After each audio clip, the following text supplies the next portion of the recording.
I am Oscar of Astora. I quit a long time ago.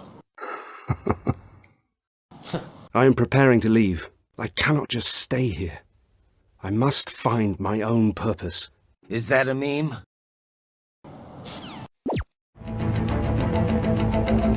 Today I'm playing as Raiden from the Metal Gear Revengeance. We have no guns and no high frequency blade. Can we make our way into the Lord Ran against gods, dragons, and bed of chaos? Welcome to the another cosplay run. Let's get straight into the playthrough filled with action, deaths, and Memes! The DNA of the soul! Rest in pieces! An undead shall be chosen. Making the mother of all omelets here, Jack. Can't spread over every egg. Before we start, let's introduce the rules. Since Raiden mostly uses katanas, we have 3 suitable options in this game: the Uchi, Iaito, and Chaos Blade. But since we already use Uchi Katana for our season run, the goal is to use Iaito and Chaos Blade for this playthrough. However, before getting those swords first, we will be using Uchi Katana until then. And to get it, we used Hollow Soldier to kill the undead merchant for us. Also, I did not mention this before, but this run will be completely shieldless. But we can still use parry using our bare hands, something that the cybernetic armor is definitely capable of. Next, we head straight into the Taurus Demon fight. Naturally, we climbed the tower and landed a massive plunging attack right on its head. But we got caught in the swing and got our first death of the run. Yup. Damn it! On the second try, we went right back up for another plunging attack. We then followed up with attacks leading to the bleed effect from the katana and finishing this fight quickly. After taking down the demon, we ran straight into the Black Knight holding the Ultra Great Sword. We thought we could easily handle him, but we got caught in the brutal combo and sent straight into the Game over! But we returned back and got our Revengeance. Then we put all our souls into upgrading our katana to +5, defeated some goons and their henchmen, and made our way to free Lord Drake.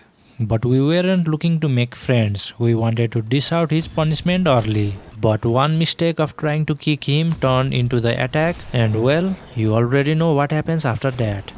We went back and almost got killed again.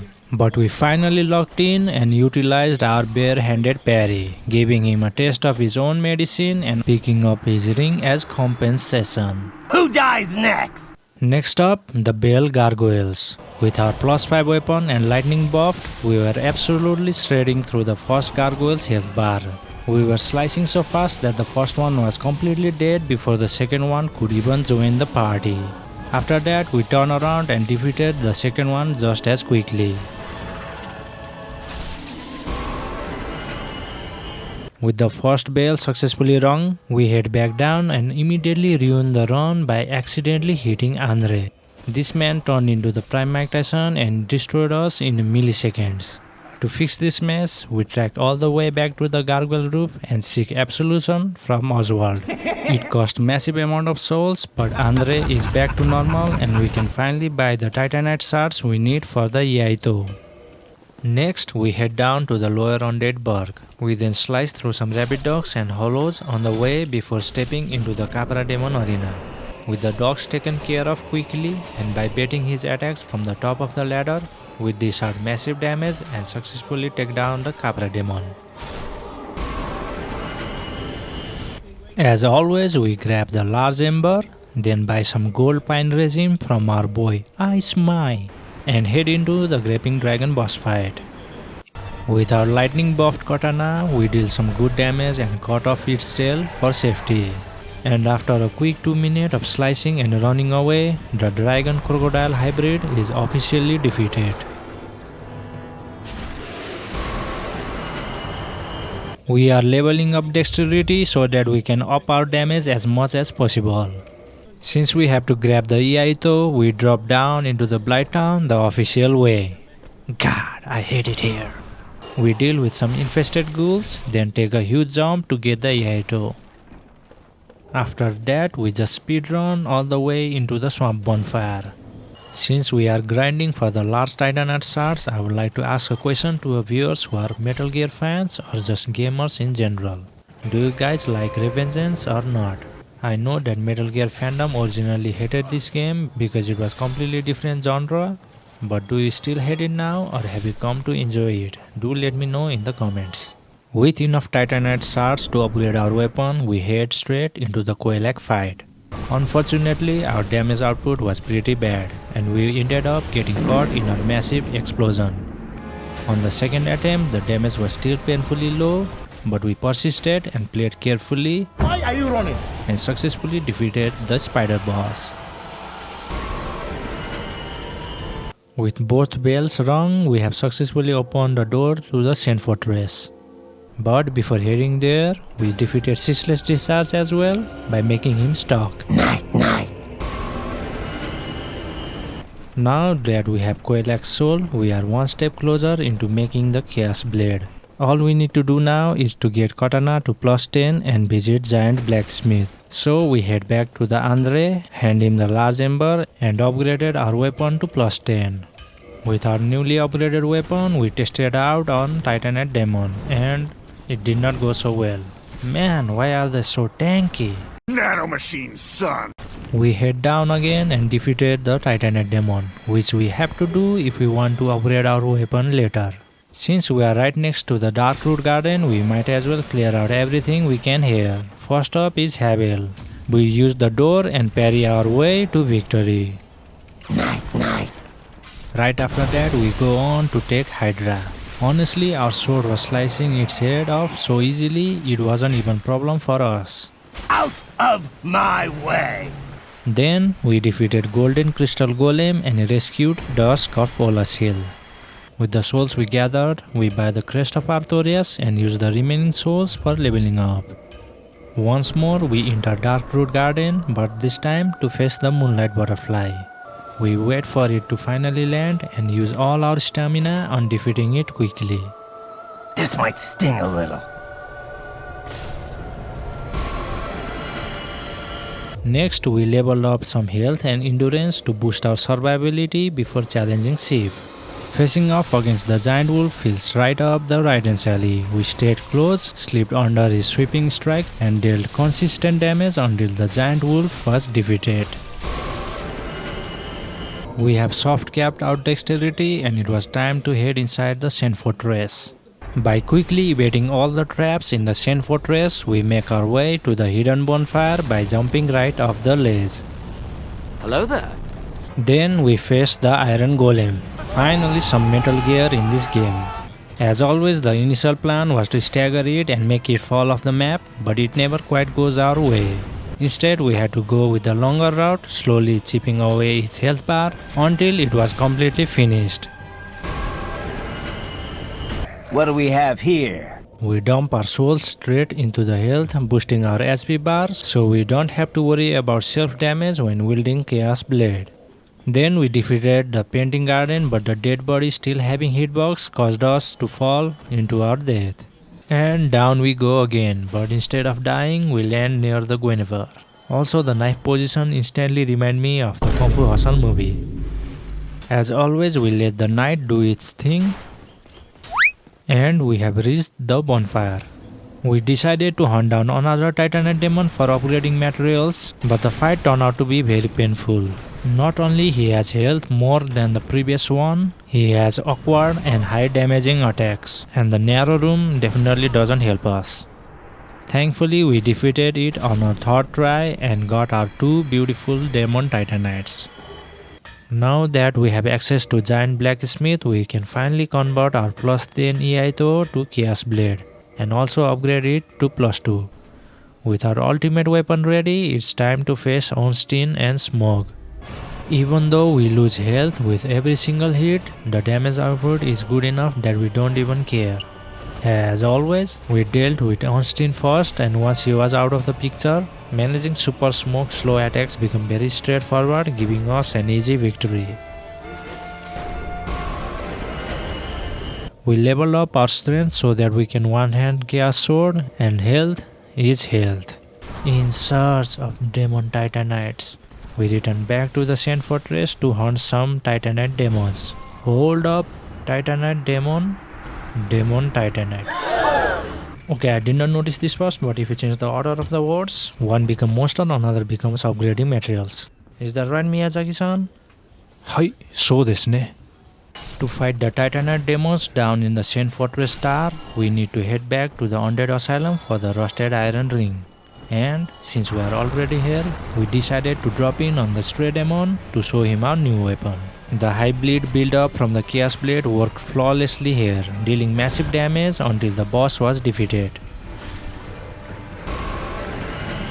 We grab the peculiar doll and we are on our way to get the rusted ring as well. So yeah, I forgot about it and had to look at the guide. But we have got our key and we can get our rusted iron ring as well. And now it's time to hunt some titanite demons. Cue the music!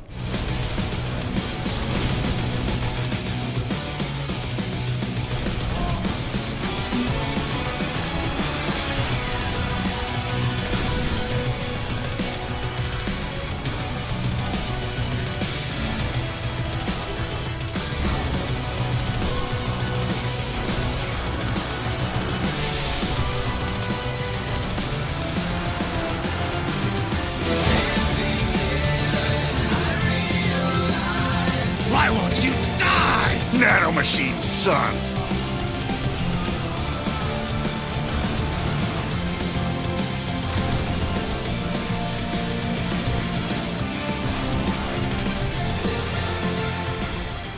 And with that, our Sand Fortress hunting is completed. Although we died several times along the way, I guess we finally learned some of the Titanite Demon's moveset.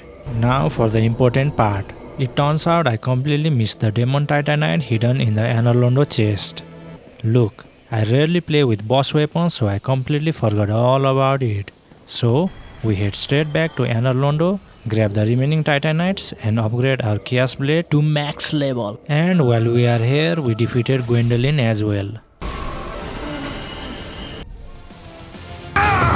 Next, we are stuck inside the painting world, and after successfully opening the door to the Priscilla fight, we got destroyed by the pack of skeleton wheels.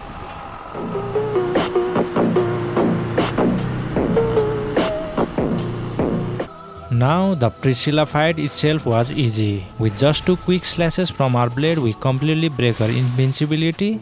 And after that, we just keep piling on the damage, sometimes popping the bleed effect to finish the fight even faster.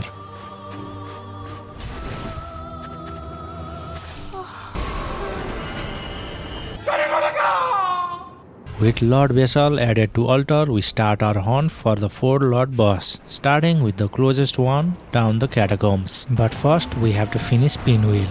As always, the fight is easy and we kinda did him dirty by attacking in the arse. We took care of the invader on the way down and stepped right into the Gravelord Nito boss fight. Unlike our previous playthroughs, we brought a secret weapon this time, a divine Katana, which made the entire fight a breeze. Once our divine blade took care of the respawning skeletons, the nuisance were gone. We focused all our attacks on Ninto until he was no more. Bye bye, skelly pants. For our next hunt, we moved towards the Duke Archives. We beat the Blue Crystal Garden to get the broken pendant, and from there, we broke out of the cell and made our way down to the Crystal Cave, eventually reaching the Sith's boss room. The fight itself is easy if you don't have to cut the tail. One stray clam monster tried to be a hindrance, but Sith's attack actually took care of it for us. After that distraction was gone, we just kept piling on the damage until our second Lord boss was defeated. Bye bye, no scaly pants. These are our stats and we are upgrading our endurance. For our third hunt, we headed down into the New Londo ruins, but due to our absolute greediness, we ended up getting our asses kicked.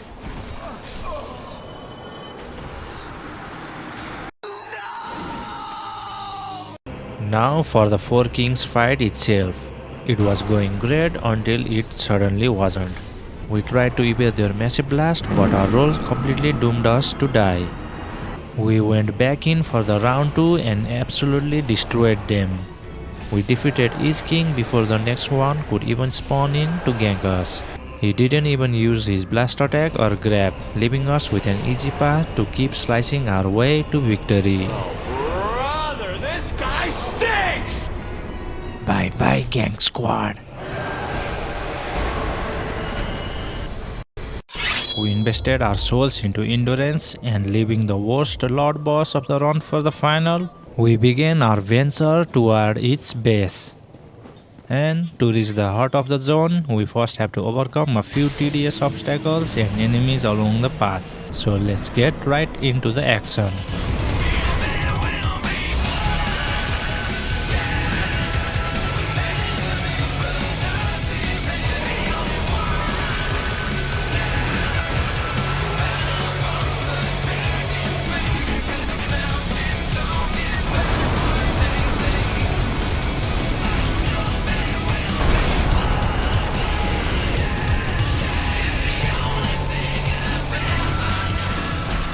It's over. Bye bye, bed of bullshit. Okay guys, I have missed out once again on recording the footage. Luckily, we only forgot to hit record on the Sanctuary Guardian fight. In case you are wondering how that fight actually went, we attacked and the Guardian died. Thank you for your understanding.